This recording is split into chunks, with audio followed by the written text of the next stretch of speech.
de Jésus, nous avons prié. Père Saint, nous voulons te rendre grâce ce soir. Merci pour le privilège que tu nous accordes de parler de ta part. Merci pour ta parole qui est toujours établie dans les cieux. Merci pour cette parole inchangeable qui a la puissance, la capacité et l'autorité de changer quiconque croit en elle. Nous prions que tu l'utilises pour nous ouvrir les yeux, briser nos chaînes et nous rendre libres. Saint-Esprit, merci pour cette grâce. Bénis ta parole au fond de chacun. Au nom de Jésus, nous avons prié. Amen. Nous traitons du thème « Fermer la porte au modèle familial négatif ». Fermer la porte au modèle familial négatif. Dans 2 Corinthiens chapitre 5, le verset 17. La Bible dit dans ce passage de 2 Corinthiens chapitre 5, le verset 17, ce qui suit: si quelqu'un est en Christ, si quelqu'un quitte le monde, quitte la tradition, quitte la sorcellerie, si quelqu'un quitte les pratiques ancestrales et est en Christ, il est une nouvelle créature. Cela doit être bien ancré, voyez, en nous. Les choses anciennes sont passées. Voici, toutes choses sont devenues nouvelles. Toutes choses sont devenues nouvelles.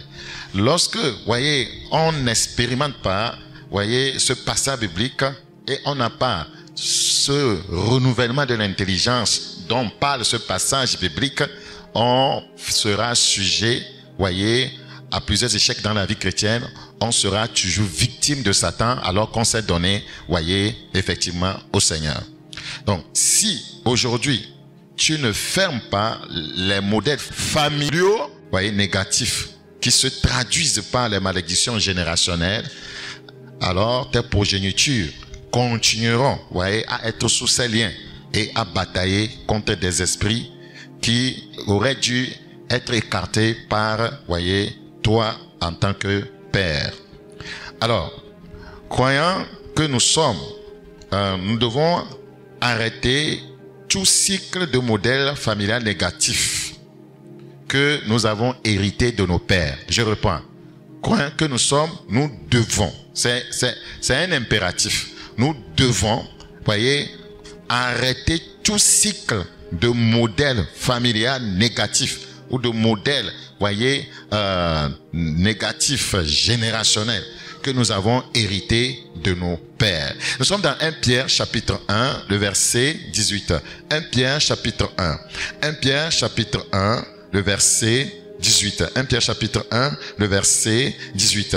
Sachant que ce n'est pas par des choses périssables, par de l'argent ou de l'or, que vous avez été rachetés de la vaine manière de vivre que vous avez hérité de vos pères. Voilà. Nous avons hérité quelque chose de nos pères. Nous avons hérité des pratiques de nos pères. Certaines manières de vivre, certaines manières de se comporter, certaines manières de traiter, voyez, notre prochain, de traiter, voyez, nos enfants, de traiter notre partenaire, de traiter, voyez, notre entourage. Voyez, nous avons hérité beaucoup de choses. Et ces choses que nous avons héritées, voyez, ne sont pas en alignement avec la parole de Dieu. C'est pourquoi une fois qu'on est en Christ, s'il n'y a pas un renouvellement de l'intelligence, on ne peut pas, voyez, être un bon croyant. Le verset 19 dit: mais, voyez, par le sang précieux de Christ, comme d'un agneau sans défaut et sans tache, prédestiné avant la fondation du monde et manifesté à la fin des temps à cause de vous, qui par lui croyez en Dieu, lequel a ressuscité des morts et lui a donné la gloire, en sorte que votre foi et votre espérance reposent sur Dieu. Pour comprendre cet enseignement, fermer la porte au modèle familial négatif, nous allons le subdiviser en 3 parties. Nous considérons rapidement le premier point: comprendre le coût élevé de la rédemption. Comprendre le coût élevé de la rédemption. Je reprends. Comprendre le coût élevé de la rédemption. Le prix que le Seigneur a payé pour notre rédemption n'est pas un petit prix. Il ne faut pas penser qu'on peut être en Christ, voyez, et que l'ennemi peut, voyez, à son gré, continuer à nous malmener. À moins que nous n'avons pas compris, voyez, le message de la rédemption. 1 Pierre chapitre 1, le verset 18. 1 Pierre 1, le verset 18. Sachant que ce n'est pas par des choses périssables, par de l'argent ou de l'or, que vous avez été rachetés de la vaine manière de vivre que vous avez hérité de vos pères. Ce passage explique que nous ne sommes pas rachetés par des choses périssables. Le salut et la rédemption, voyez, des croyants n'ont pas été obtenus par des moyens matériels. Je reprends. Le salut et la rédemption des croyants n'ont pas été obtenus par des moyens matériels ou temporels, comme l'or, l'argent ou d'autres biens qui finissent par se détériorer. Nous sommes dans Ézéchiel chapitre 7. Ézéchiel chapitre 7. Nous considérons le verset 19. Ézéchiel chapitre 7. Ézéchiel chapitre 7, le verset 19. Ils jeteront leur argent dans les rues et leur or sera pour eux un objet d'horreur. Leur argent et leur or ne pourront les sauver. L'argent et l'or ne sauvent pas. Donc, nous n'avons pas, voyez, été sauvés, voyez, par, voyez, de l'argent, des choses matérielles ou des choses temporaires. Leur argent et leur or ne pourront les sauver. Au jour de la fureur de l'Éternel, ils ne pourront ni rassasier leur âme, ni remplir leurs entrailles, car c'est ce qui les a fait tomber dans leurs iniquités. Nous sommes dans Psaume 49, Psaume chapitre 49, Psaume chapitre 49, le verset 8. Psaume chapitre 49, le verset 8. Il est écrit, ils ne peuvent se racheter l'un l'autre, ni donner à Dieu le prix de rachat. Nous ne pouvons rien donner au Seigneur, voyez, pour espérer être sauvés. Le rachat de leur âme est cher et n'aura jamais lieu. Donc eux-mêmes ne pourront pas parce que c'est cher. Aucun individu ne peut, voyez, payer son propre salut. Parce que c'est cher, c'est coûteux. Ce n'est pas 20 milliards. Ce n'est pas 100 milliards. Vous voyez, la rédemption, le coût de la rédemption est très élevé. Est très élevé. Et ce coût, vous voyez, demandait, exigeait, vous voyez, un sang pur. Un sang pur. Un sang, vous voyez, dépourvu du péché. Dépourvu de toute souillure. C'est pourquoi on dit que ce rachat, voyez, n'aura pas le... Parce que personne ne peut se racheter. Personne ne peut payer son salut. Parce que c'est très cher. Aucun homme sur la terre n'a un sang pur. Tout homme né d'une femme a un sang souillé. Vous voyez donc que le coût de votre rédemption est très cher. Donc, au lieu de penser à ces choses matérielles ou périssables, voyez, les croyants ont été rachetés grâce au sang de Jésus. Le sang de Jésus. Regardez, Hébreux 9, 22, Hébreux chapitre 9, le verset 22. Si vous comprenez ceci, nous sommes en train d'aller vers la rupture avec tout lien et malédiction générationnelle. Je suis en train de vous expliquer comment, voyez, y aller. C'est très important. Nous sommes dans, voyez, Hébreux 9, le verset 22. Il faut comprendre le coût élevé de la rédemption. Hébreux chapitre 9, nous concernons le verset 22. Et presque tout d'après la loi est purifié avec du sang. Et sans effusion de sang, il n'y a pas de pardon. Le coût est très élevé. Il fallait l'effusion du sang, pas n'importe quel sang. 1 Pierre chapitre, voyez, 1, 18 nous a, voyez, 1 à 20 nous a expliqué cela. Le sang précieux de Christ. Le sang précieux de Christ. Nous sommes dans Apocalypse chapitre 5, le verset 9. Apocalypse chapitre 5. Nous considérons le verset 9. Il est écrit au verset 9 ce qui suit. Et il chantait un cantique nouveau en disant, tu es digne de prendre le livre et d'en ouvrir les sceaux. Car tu as été immolé, tu as été sacrifié et tu as racheté. Tu as racheté. C'est pourquoi je parle de comprendre le coût élevé de la rédemption. Tu as racheté pour Dieu par ton sang. Par ton sang, pas par des choses périssables, pas par le matériel, pas par l'argent, par ton sang, par ton sang, par ton sang. Tu as racheté pour Dieu par ton sang des hommes. C'est par le sang qu'on nous a racheté, pas par de l'argent. Des hommes de toute tribu, de toute langue, de tout peuple et de toute nation. Dans 1 Pierre chapitre 1, le verset 19, retournons là, notre texte de base, 1 Pierre chapitre 1, le verset 19. Au verset 19, nous lisons ce qui suit. Mais par le sang précieux de Christ. Ce sang dont on parle, qui a racheté les hommes, c'est un sang précieux. En quoi il est précieux? La Bible s'explique par elle-même. Regardez, comme d'un agneau sans défaut et sans tache. Il est précieux parce qu'il est sans défaut et sans tache. Il est sans défaut et sans tache. Donc, le Christ est comparé à un agneau parfait. Un agneau parfait, sans défaut, voyez, ni imperfection, ce qui est essentiel pour le sacrifice de la rédemption. Donc, son sacrifice, voyez, est pur et sans tache. Le sacrifice de Christ est comment? Est pur et sans tache. Le verset 20, s'il vous plaît. Prédestiné avant la fondation du monde et manifesté à la fin des temps à cause de vous. Ce sacrifice n'était pas un événement improvisé. Regardez encore le verset 20. Prédestiné avant la fondation du monde et manifesté à la fin des temps à cause de vous. Donc ce sacrifice n'était pas un événement improvisé. Donc il était prévu dans le plan de Dieu avant même la fondation, voyez, du monde, avant même la création de l'univers. Donc le plan de Dieu centré sur le sacrifice de Christ s'est manifesté à la fin des temps, offrant aux croyants une rédemption éternelle. Une rédemption éternelle. Une rédemption éternelle. Quand ils ont une rédemption éternelle, c'est-à-dire que le Seigneur a fait un sacrifice, voyez, ultime, une fois de bon. On parle de sacrifice ultime quand c'est un sacrifice humain.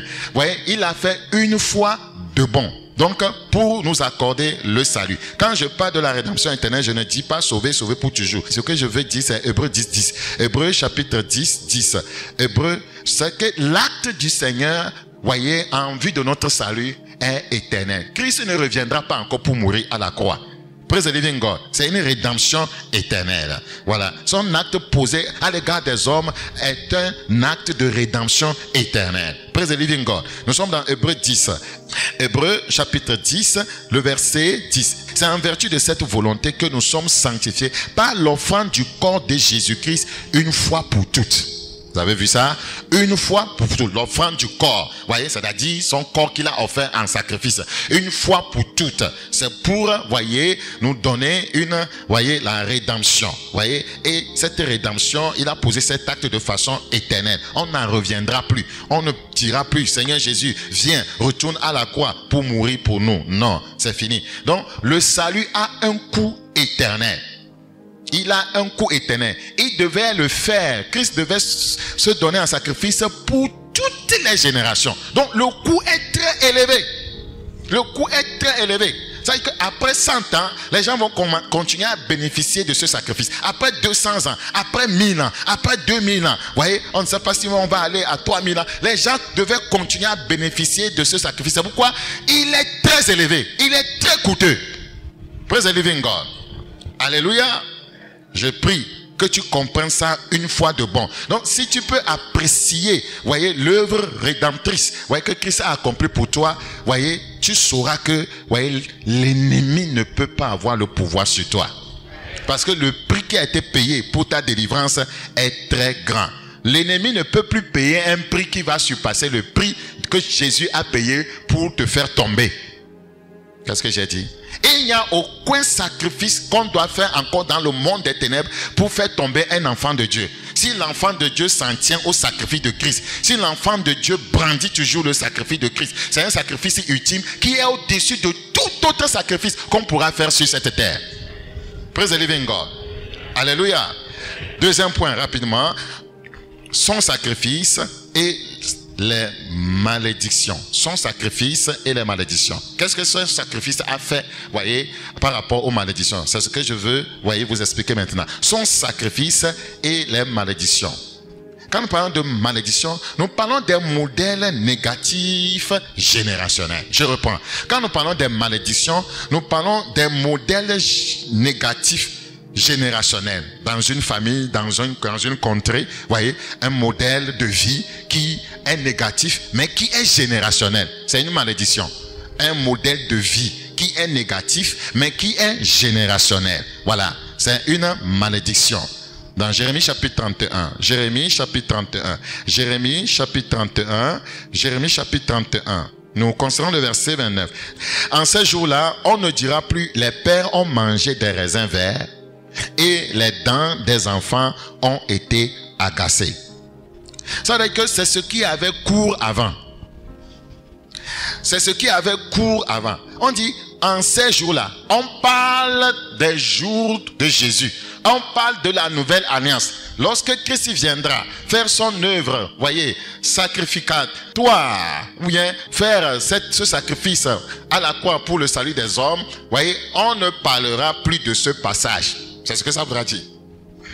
On ne dira plus, les parents ont mangé des raisins verts, les dents des enfants en ont été agacées.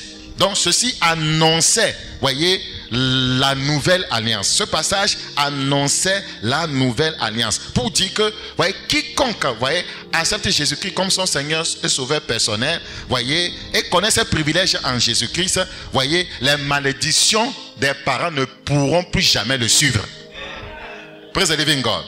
Alléluia. Donc, nous continuons à vivre ces choses à cause de notre ignorance. C'est ce que je veux, voyez, élucider ce soir. Retournons dans Jérémie 31, le verset 29. Jérémie chapitre 31, le verset 29. Donc, ce passage prend fin dans la nouvelle alliance en Jésus.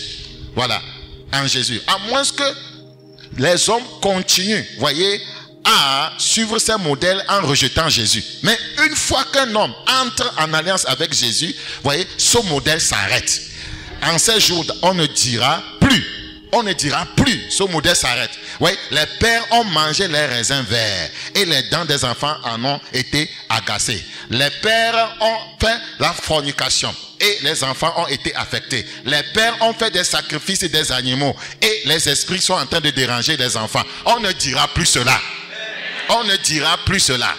Les pères battaient leurs enfants et, voyez, leurs femmes plutôt. Les pères battaient leurs femmes et leurs enfants ont été affectés. Eux aussi, ils battent leurs femmes. Non, en Jésus-Christ, ceci s'arrête. Praise the living God.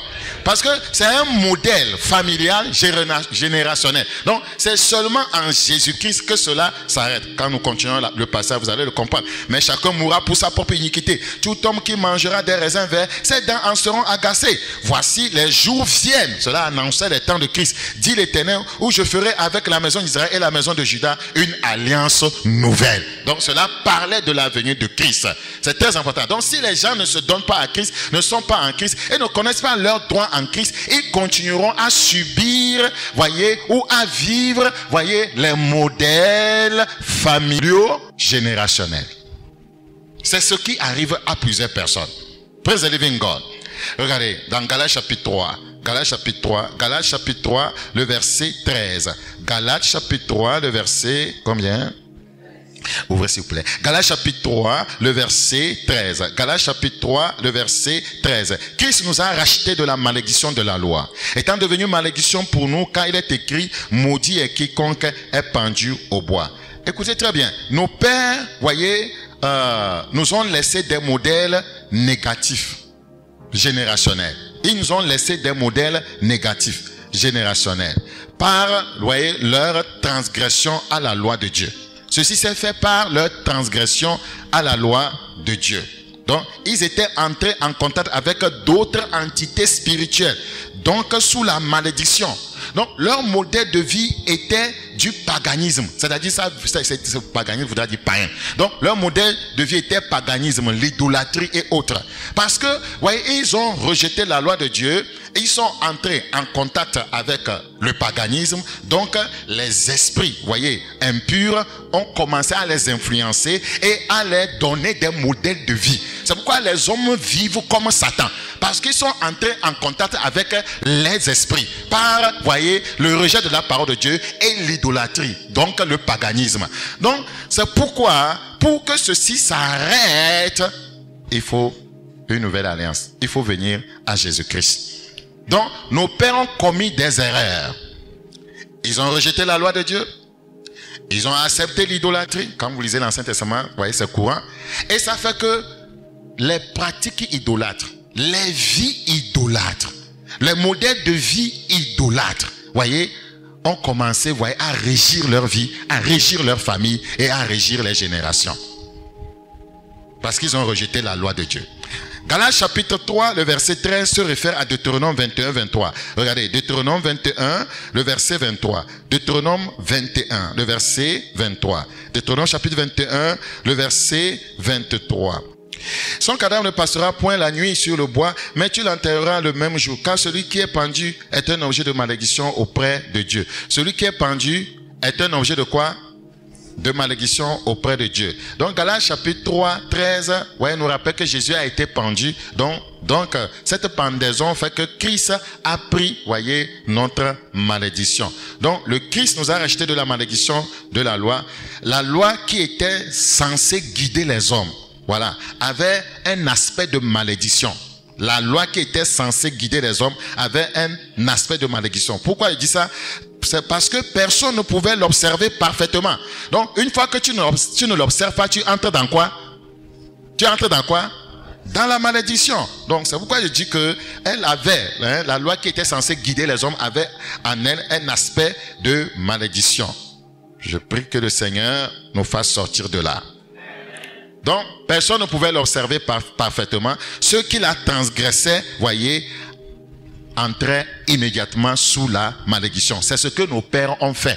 Ils ont transgressé la parole de Dieu. Ils ont rejeté les lois de Dieu. Ils ont rejeté les ordonnances de Dieu. Ils se sont alliés à d'autres, voyez, coutumes, cultures, traditions, pratiques païennes. Donc, ça fait qu'ils sont entrés sous la malédiction. Et ces esprits, voyez, de malédiction ont commencé à régir leur vie, à régir leur modèle de famille. Et c'est ce qu'ils ont inculqué, voyez, à leurs enfants, et ces enfants à leurs enfants, et ces enfants à leurs autres enfants. C'est devenu générationnel. C'est pourquoi vous allez voir, dans certains contrées, on va dire qu'on ne pile pas le foufou la nuit. C'est le modèle. Ça se trouve où dans la Bible? Je peux me lever à minuit, piler mon foufou et manger. Vous voyez? Donc, parce que ces esprits-là ont des tabous. Donc, ces esprits ont commencé à les régir. Donc, ça fait des mentalités qui ont été construites en eux. Voilà. C'est tellement important. Nous devons savoir toutes ces choses-là. Chez nos parents, alors que le Seigneur va demander qu'on ne doit pas connaître, voyez, sa propre fille, on ne doit pas pratiquer l'inceste. Mais il n'y a pas ça dans certaines pratiques. Il y a des gens même, voyez, qui épousent leur propre fille. Vous ne le savez pas? Dans certaines traditions, les gens le font. Ouais, il y a une contrée, vous voyez, Congo, Pointe-Noire, je crois, où, ouais, si tu n'as pas les moyens, voyez, un homme peut venir te donner de l'argent et tu lui cèdes ta chambre avec ta femme. Il fait ce qu'il fait et il ressort. Ça se fait. Les gens font ça. Donc, c'est ce que nous appelons les modèles de vie comment? Négatifs. C'est ce que la Bible dit, les 20 manières de vivre qu'on a héritées de nos pères. Et ces manières de vivre là, ce sont des malédictions. Pourquoi? Parce que ça ne s'aligne pas sur la parole de Dieu. Tout ce que tu fais qui ne s'aligne pas sur la parole de Dieu est une malédiction. Praise the living God. Dans certaines familles, c'est normal d'avoir 2-3 femmes. Chez Dieu, la parole de Dieu condamne cela. La parole de Dieu condamne cela. Dans certaines familles, si, voyez, les enfants sont rapprochés, ta femme tombe enceinte, tu vois que les enfants seront rapprochés, tu demandes l'avortement. C'est normal dans certaines familles, dans certaines contrées. Mais chez Dieu, ce n'est pas normal. Donc, ce sont des modèles de vie négatifs. Et qui sont en train d'aller de génération en génération, transgénérationnelle. Donc, c'est en Jésus seulement qu'on peut arrêter ça. Si tu ne viens pas en Jésus, ouais, ces modèles de vie que tu as hérité de tes parents, c'est dans ton sang. Tu as hérité ça de tes parents. Si tu ne viens pas en Jésus-Christ, tu vas commencer à vivre ça. Si tu fais une fausse conversion, tu vas continuer à vivre ça. Si tu fais une fausse repentance, tu seras à l'église, tu peux être pasteur, tu vas continuer à vivre les modèles de vie négatifs. C'est pourquoi des soi-disant chrétiens, on ne comprend pas leur vie. Le salut n'est pas authentique. La repentance est fausse. La repentance n'est pas authentique. C'est tellement important ce que nous sommes en train de dire. C'est pourquoi vous allez voir les gens, leur mentalité ne change pas. Chez nous, c'est comme ça, ça se fait. Il y a des gens, c'est la colère. Tu fais, je te fais. Ils n'ont jamais été changés. Pourtant, ils disent qu'ils sont en Christ. Parce que leur repentance n'est pas authentique. Leur repentance n'a pas été, voyez, faite sur des bases bibliques. Je prie que Dieu te change. Praise the living God. Donc, Jésus-Christ, en devenant lui-même malédiction pour nous, voyez, a volontairement pris sur lui cette malédiction. En devenant, je parle de Christ, en devenant lui-même malédiction pour nous sur le bois, a volontairement pris cette malédiction. Voilà, il a pris nos malédictions, il a pris nos modèles de vie négatifs en souffrant, voyez, et mourant sur la croix, afin de nous libérer de la condamnation de la loi. Praise the living God. Alléluia. Donc, Jésus, par son sacrifice, a brisé le pouvoir de la malédiction de la loi sur les croyants, leur offrant la rédemption. Je reprends. Jésus, par son sacrifice, a brisé le pouvoir de la malédiction de la loi sur les croyants, leur offrant quoi? La rédemption. C'est tellement important. Maintenant, si tu viens à Jésus-Christ et tu expérimentes ce que je viens de dire, tu comprends le coût élevé de la rédemption et Jésus-Christ, voyez, par son sacrifice, tu crois et il a brisé, voyez, ces modèles de vie générationnels dans ta vie. Et tu commences à servir Dieu. Et après, tu retournes dans le péché. Le péché ouvre la voie aux esprits. Ils vont revenir encore t'impacter et tu vas reprendre ton ancienne vie. Le chien est retourné à ce qu'il avait vomi. Si tu retournes à tes vomissures, les esprits aussi reviennent. La truie lavée s'est vautrée dans le bourbier. Si tu te vautres dans le bourbier, voyez, c'est-à-dire l'impureté, la saleté, les esprits impurs, ça reviendront dans ta vie. C'est ce qui arrive aux croyants. Ils n'arrivent pas à briser ce cycle-là. C'est pourquoi la Bible dit Christ a haï le péché, Hébreux 1:9, et il a aimé la justice. La Bible dit encore, nous l'avons vu dans le film, voyez, que le péché donc ne règne point sur votre corps mortel. Et dans Luc 1, 14, 75, on nous demande, après que nous soyons délivrés de la main de nos ennemis, de les servir sans crainte, dans la justice, la sainteté, tous les jours de notre vie. La Bible enseigne l'irréprochabilité, ouais, la sainteté quotidienne, la pureté. C'est pour que ces choses ne reviennent plus. Mais on ne comprend pas. Petite chose, on est enflammé. Petite chose, on est en querelle. Petite chose, on garde l'amertume. Les esprits reviendront. Et ce modèle de vie négatif, tu vas reprendre ça. C'est pourquoi on voit des croyants qui ne changent pas. Aujourd'hui, tu le vois un peu gentil. C'est comment maintenant, il est calme. Voyez, il pardonne vite. Après 1 mois, 2 mois, il revient à la colère. Il revient à la haine. Vous ne brisez pas le cycle. Je veux que ça se brise aujourd'hui. Il y a des gens qui vivent comme leur père. Non, on doit vivre comme Jésus. Dis ça à quelqu'un.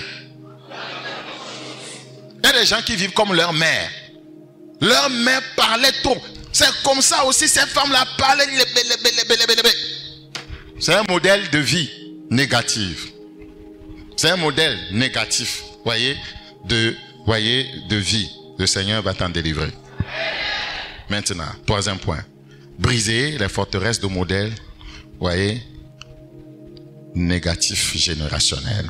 Briser les forteresses de modèles négatifs générationnels. Briser les forteresses de modèles négatifs générationnels. Écoutez très bien. 1. Vous avez compris le coût élevé de la rédemption. 3. Vous avez compris que Jésus-Christ a pris nos malédictions. Maintenant, 3. Il faut maintenant comprendre que il a aussi brisé les forteresses de modèles négatifs générationnels. 2 Corinthiens 10, le verset 4. 2 Corinthiens chapitre 10, verset 4. 2 Corinthiens combien? 10, le verset 4. Écoutez attentivement. Hein, c'est notre petit dernier point pour la prière. C'est une exhortation, une petite exhortation. Alors, la Bible dit, au verset 4, n'est-ce pas? Car les armes avec lesquelles nous combattons ne sont pas charnelles, mais elles sont puissantes par la vertu de Dieu pour renverser les forteresses. Soulignez forteresse, c'est important. Les forteresses bloquent notre avancement. C'est ce qui est arrivé à ce jeune homme dans le film. Et il faut que je vous l'explique de façon claire. Nous renversons les raisonnements. Vous voyez? Chaque fois qu'il voulait avancer, les raisonnements viennent. Ces mentalités construites en lui émergent. Et toute hauteur qui s'élève contre la connaissance de Dieu. Et ce qui émergeait en lui s'élevait contre la vérité. Et c'est cette vérité que son ami est venu lui révéler. c'était l'œuvre des esprits.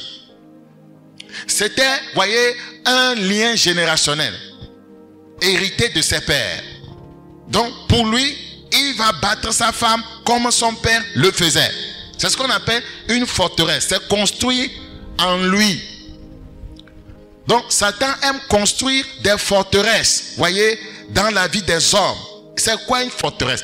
Ouais, je vous donne une définition que vous ne devez jamais oublier dans votre vie. Une forteresse est une structure mentale. C'est une structure mentale ou spirituelle qui donne à Satan un accès récurrent dans la vie d'une personne. Un accès récurrent. Satan vient toujours.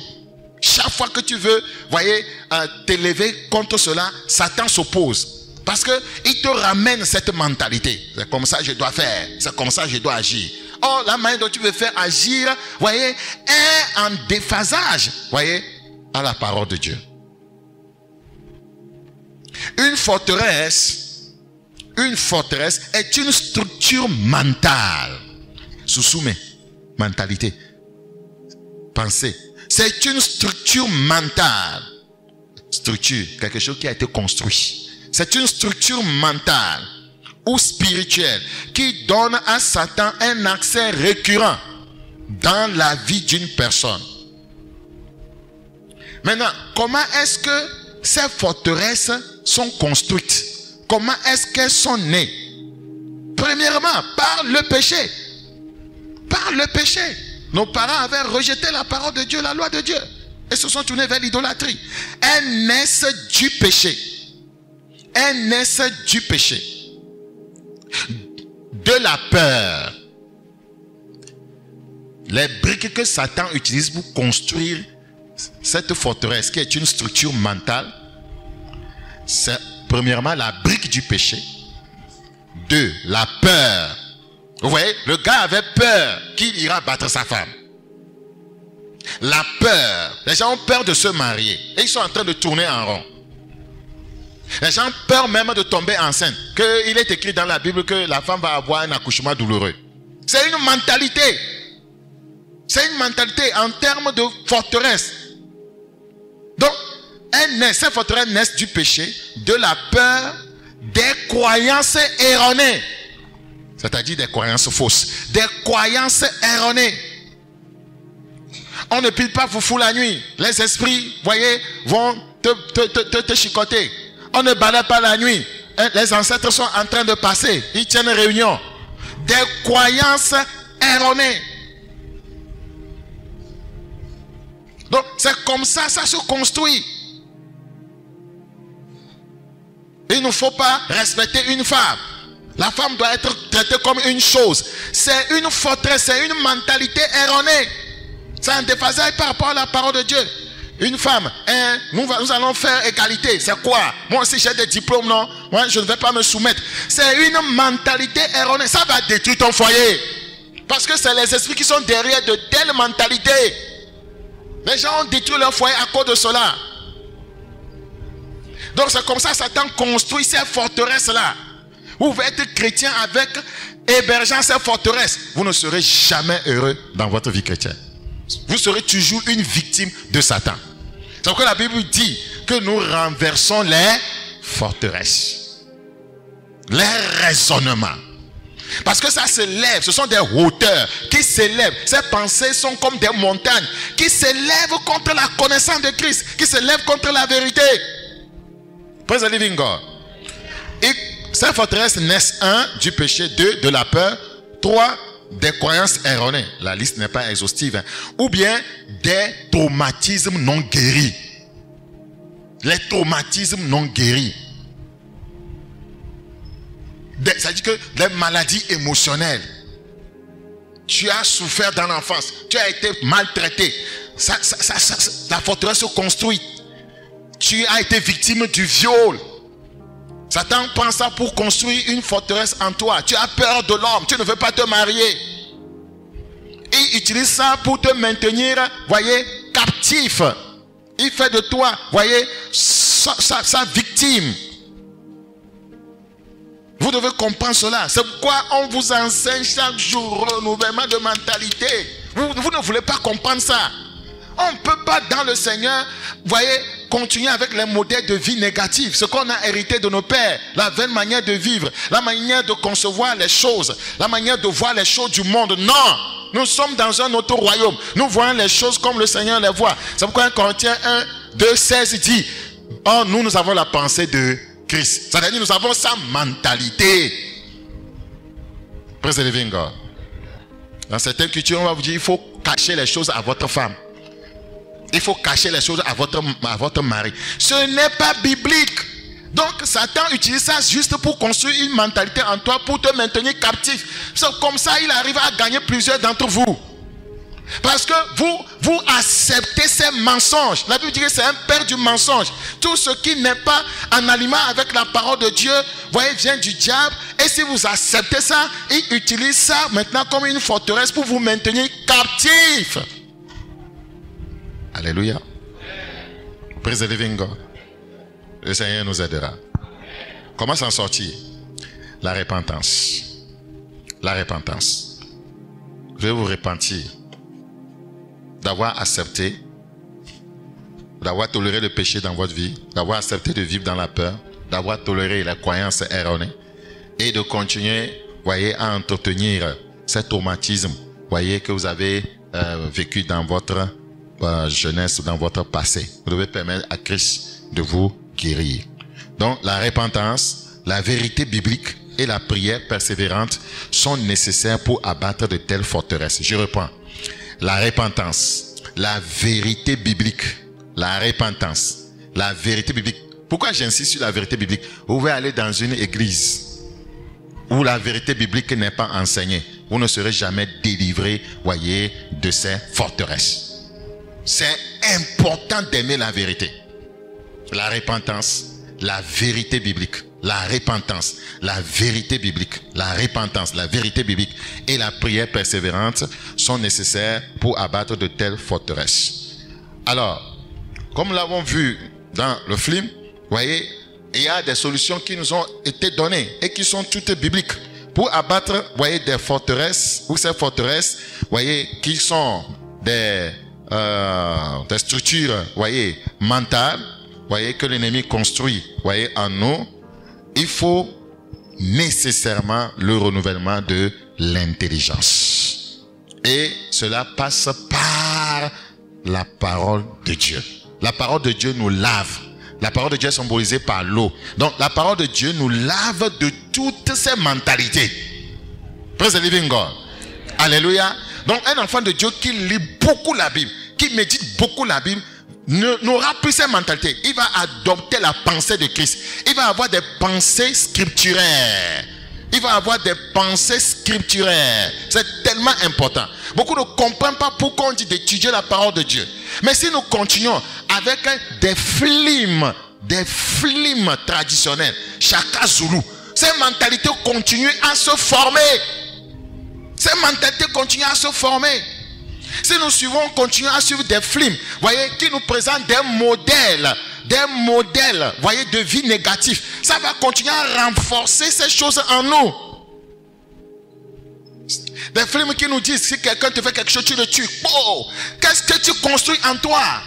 Si quelqu'un te marche dessus, karaté, bing, bing, qu'est-ce que ça construit en toi? Les feuilletons où on n'est pas marié, on couche ensemble. Ça construit, voyez, ces structures en toi. C'est pourquoi quand la tentation vient de tomber, de coucher avec une femme autre que la tienne, tu tombes parce que, voyez, ce que tu regardes là, ça s'est construit en toi. Et ça commence à t'impacter parce que les esprits sont derrière. C'est pourquoi nous ne changeons pas. C'est pourquoi nous ne changeons pas. Parce que, c'est pourquoi, hein? Oh, Maliko Parande, Colossiens 3:1, Jésus, sa parole est vraie. Affectionnez vos choses d'en haut. Le but est de renverser ces mentalités, ces forteresses. C'est ça le renouvellement de l'intelligence. Mais, pratiquement, tous les croyants, on est sur les réseaux sociaux avec des choses qui continuent à nous donner des mentalités mondaines. Des choses sales, des choses immorales, voyez, des films pas possibles, des comédies sales, TikTok, les mentalités de nudité se construisent. On regarde la nudité des femmes, la nudité des hommes. On ne va pas s'en sortir. On ne va pas s'en sortir, frères et sœurs. On ne s'en sortira pas. Les jeunes, on ne va pas s'en sortir. Parce que ce faisant, nous ne nous affectionnons pas aux choses d'en haut. C'est une grande tentation pour n'importe qui, à cause de la génération dans laquelle nous sommes. C'est ça qui fait que les pasteurs souffrent. On souffre, on donne des messages, on enseigne, on prie, on fait des délivrances. Non, moi je ne devais pas crier. On fait ces sacrifices, mais les quoi ne changent pas. Parce que vous continuez, parce que Satan a ses industries sur la terre. Il a ses acteurs. Satan fait véhiculer sa mentalité. Satan fait véhiculer la vie, voyez, qui vient du monde des ténèbres. Regardez comment les gens s'habillent. C'est un modèle de vie. Un modèle de vie satanique que nos pères ont hérité. Praise the living God. Alléluia. Quand on dit que Dieu a revêti, il les a fait, vous voyez, de vêtements, il les a revêtis. Mais aujourd'hui, est-ce que les gens se revêtent vraiment? Les gens se dénudent. En Europe, une dame, vous allez voir, elle prend son sac, elle porte, vous voyez, comment vous appelez ça, manche, et puis en caleçon et haut talon, c'est fini, elle est partie. Et puis quand le croyant est là sur les réseaux avec ça, tu vas penser que tu regardes seulement. Oh, Malakosiaba, les yeux sont la fenêtre de l'âme. Les yeux sont la fenêtre de l'âme. Satan passe par là. Satan passe par les yeux. Satan passe par la bouche. Satan passe par les oreilles. Satan passe par le sexe, là où il y a les trous. Satan passe par où? Les yeux, la bouche, les oreilles, le sexe. Partout où il y a tout, il passe par là. Même le nez. C'est la vérité que je vous dis. Il passe par l'anus. C'est la vérité que je dis. C'est pourquoi il veut que les gens passent, voyez, dans les pratiques immorales. Passent par l'anus, l'homosexualité. Parce que c'est ce qu'il veut. Et il attrape les gens. Donc nous devons faire attention. Ouais, peu de croyants seulement iront au ciel. Hein. Peu de croyants seulement iront au ciel. Parce que les gens sont toujours dans ces liens-là. Parce que c'est eux-mêmes qui les favorisent. Romains chapitre 12. Romains chapitre 12, le verset 1. Je vous exhorte donc, frères, par la compassion de Dieu, à offrir vos corps comme un sacrifice vivant, saint, agréable à Dieu, ce qui sera de votre part un culte raisonnable. Ne vous conformez pas au siècle présent. Ne vous conformez pas au siècle présent. Siècle présent. Il y a des films de ce siècle présent, surtout sur le foyer, où vous voyez des femmes qui parlent mal à leur mari. Une femme qui crie sur son mari. C'est quel genre de modèle ça? C'est quel genre de modèle? Où la femme ne peut pas écouter tranquillement. Le mari ne peut pas finir de parler. Elle a mis déjà sa bouche dedans. Elle a libéré le tuyau.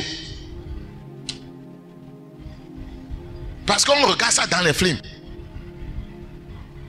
D'autres vont même jusqu'à gifler leur mari. Parce que ces modèles-là sont véhiculés par les films, les feuilletons. Que le Seigneur ait pitié de nos âmes. Frère, nous sommes dans une génération corrompue et perverse, comme Jésus l'avait dit. Mais il attend que nous soyons, voyez, des flambeaux. Il faut payer un prix pour ça. Ça ne va pas être facile. Au fur et à mesure que le monde évolue, si nous ne savons pas faire, nous tous nous allons tomber. C'est pourquoi certains d'entre nous, on essaie de garder le message. On revient sur des choses, les gens pensent que non, c'est trop. Voyez, pourquoi on ne va pas parler d'autre chose? Autre chose, est-ce que ça peut te maintenir dans le Seigneur? Pouvons-nous parler d'autre chose que la sainteté et aller au ciel? Je dis, est-ce qu'on peut parler d'autre chose que la sainteté et aller au ciel? Praise the living God. Les temps sont difficiles. Hein? Le péché est en train de prendre, voyez, de l'ampleur. Les tentations sont énormes. Voyez, les modèles de vie impies nous entourent au service, au marché, à l'école, même à l'église. À l'église. Frères et sœurs, il faut sortir du moule des croyances erronées. Il faut sortir du moule. Le monde nous moule. Il faut sortir du moule des croyances erronées, de la peur. Il faut sortir du moule des fausses doctrines. Ça nous moule aussi sur les réseaux sociaux. Tu ne connais pas ce pasteur. Tu ne le connais pas. C'est pourquoi le Seigneur veut que chacun ait un pasteur. C'est les réseaux sociaux. Tu ne connais pas sa vie. Tu ne causes pas directement avec lui. Tu ne vois pas ses fruits, ses actions. Mais sur les réseaux sociaux, il mène une vie immorale, il prêche, il dit, mets la main sur ta tête. Il va libérer maintenant un démon sur toi, ça. Et il prie au nom de Jésus. Tu ne sais pas qu'il y a bas Jésus, qu'il y a un autre Jésus, il y a un autre esprit, il y a un autre évangile. Toi, tu dis simplement Amen. Plusieurs ont témoigné. Après avoir écouté un prédicateur la nuit, ils se sont couchés. Voyez, quelqu'un est venu coucher avec eux. Comment on peut écouter un message et on se couche et quelqu'un vient te naknaiser? Quel est l'esprit derrière ce message? Sortir des moules, des croyances erronées. Sortir du moule de la peur. Sortir du moule des fausses doctrines. Sortir du moule du péché, du moule de la mondanité. C'est important si vous voulez briser, voyez, ces forteresses, ces modèles négatifs générationnels. Vous devez avoir une mentalité renouvelée. Et quand on a une mentalité renouvelée, on dit souvent, je ne suis pas mon père ni ma mère. Je ne suis pas mon père ni ma mère. Écoutez-moi très bien. Je ne peux pas le cacher. J'ai vécu ça. Mon père frappait bien ses femmes. Je voyais ma maman bien tabasser. Je ne suis pas comme ça. Demandez à ma femme. 13 ans de mariage. Jamais. Pourquoi? C'est brisé. J'ai brisé ça. Mon père faisait des fois favoritisme à cause de 2 femmes. Moi, je ne fais pas favoritisme. Mon père était un polygame. Je ne suis pas un polygame. Ce sont des modèles qu'on peut briser. C'était un polygame. Je ne suis pas polygame. Il y a des modèles à briser. Et il y a certaines choses de positives chez nos pères. Vous ne pouvez pas dénier ça aussi. C'est les vaines manières de vivre que la Bible condamne. Chez nos pères, une femme respectait son mari pour donner de l'eau. Oh chérie. Egbea, une bouteille d'eau. Les. Hein? Come on là. Oh, vraiment. Vous ne voyez pas. Allez dans la foyer aujourd'hui. C'est une crise totale. Hein? Une crise totale. C'est pas bon même d'avoir 2 femmes. Hein? Parce que j'ai vu quelque chose. Le vieux peut acheter, voyez, 2 pagnes de couleurs différentes. Et on donne cette couleur à cette femme, l'autre couleur à l'autre femme. L'autre femme convoite cette couleur, elle aussi convoite l'autre couleur. La guerre des couleurs. Praise the living God. Vous savez, si vous avez été dans la polygamie, vous serez dur de tête. Vous serez un guerrier. C'est la guerre là-bas. On ne parle pas des enfants différents. Des attaques qui viennent. D'autres enfants qui vont chez les sorciers parce qu'ils ne sont pas convertis.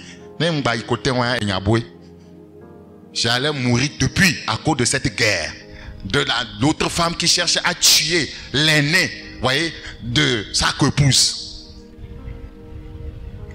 On savait, on était dans la guerre.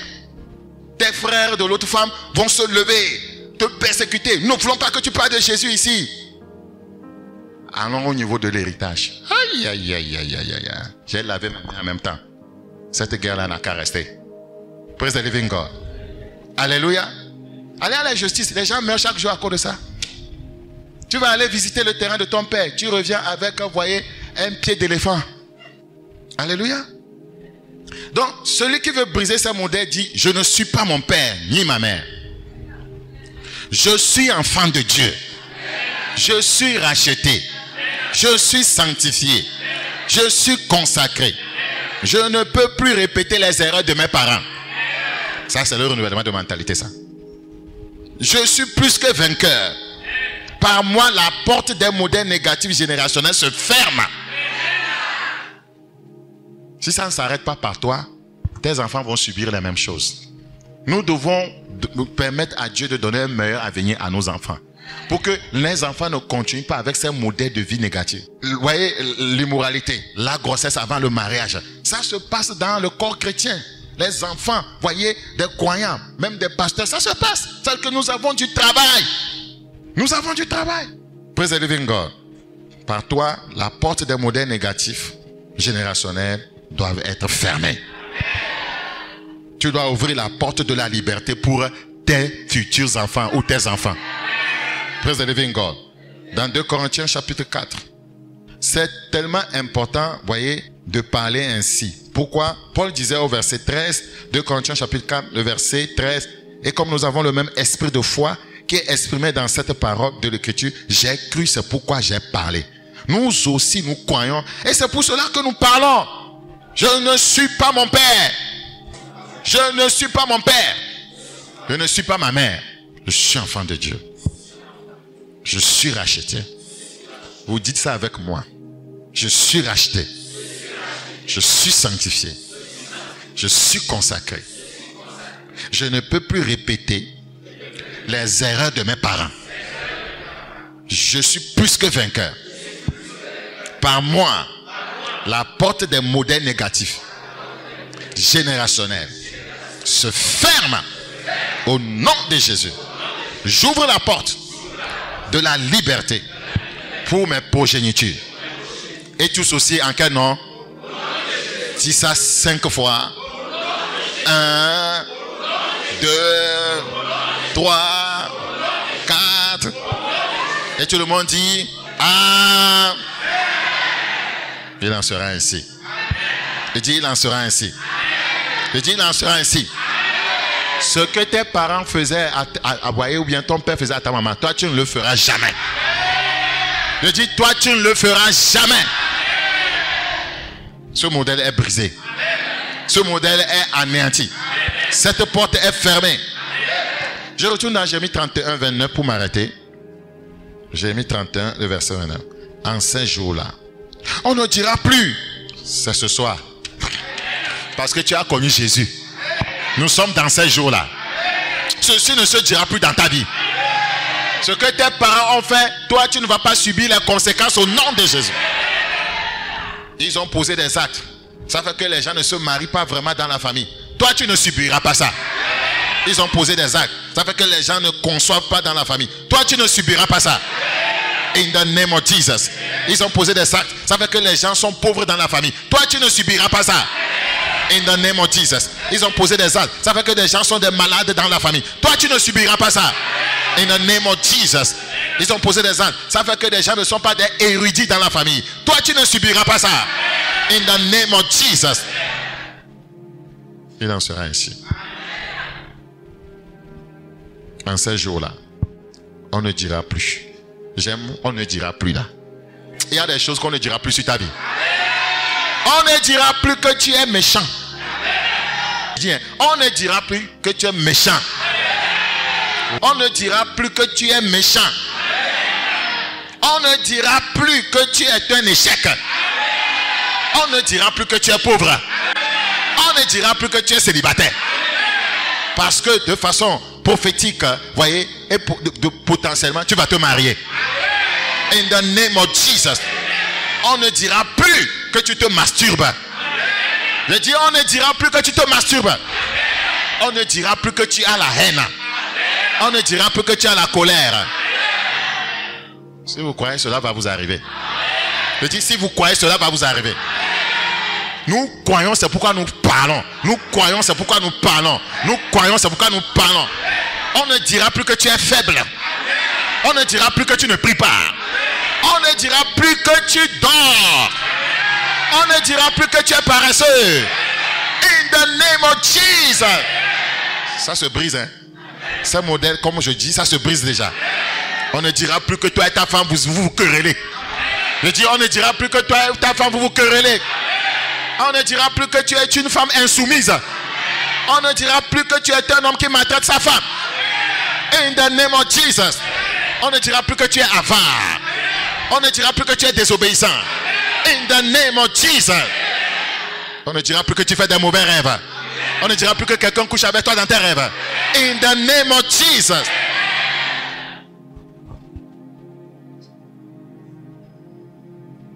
Jérémie 31, 29. En ce jour-là, on ne dira plus les pères ont mangé des raisins verts et les dents des enfants en ont été agacées. Ça s'arrête. Parce que tu as connu Jésus. Tu connais le coût élevé de la rédemption.